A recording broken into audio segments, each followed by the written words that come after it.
Un rebondissement important dans l'affaire Jubillar.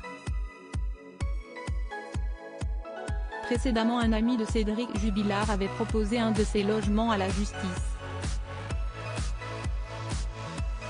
Le but ?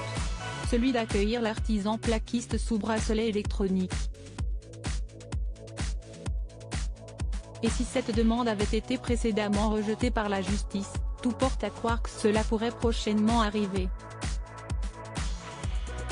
En effet, comme l'a signalé la Dépêche du Midi ce lundi 16 janvier, le principal suspect dans la disparition de Delphine Jubillar pourrait prochainement sortir de prison.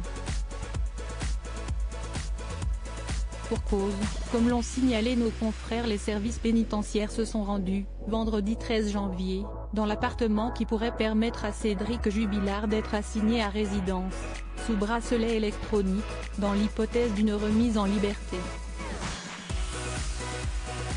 Un logement de 25 mètres carrés situé en Ariège, loin du Tarn, donc, dans lequel l'homme présumé innocent dans cette affaire judiciaire serait assigné à titre gracieux. Reste à savoir si la justice va aller dans ce sens, ou non.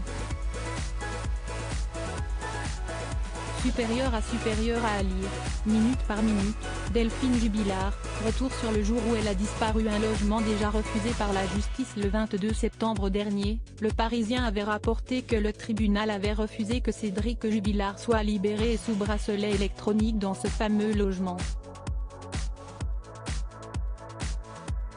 À l'époque, la justice avait estimé que l'appartement en question était inhabitable en l'état et que la relation entre Cédric Jubillar et le propriétaire des lieux était trop faible.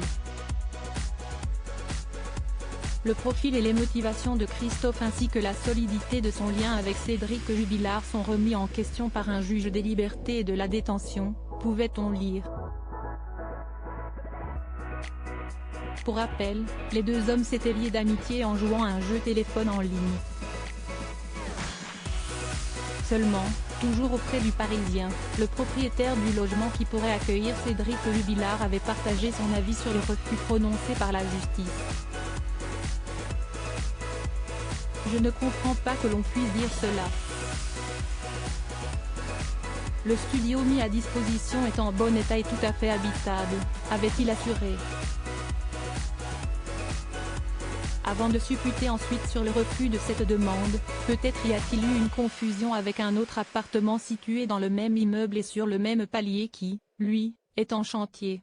Crédit photo, capture d'écran BFM TV.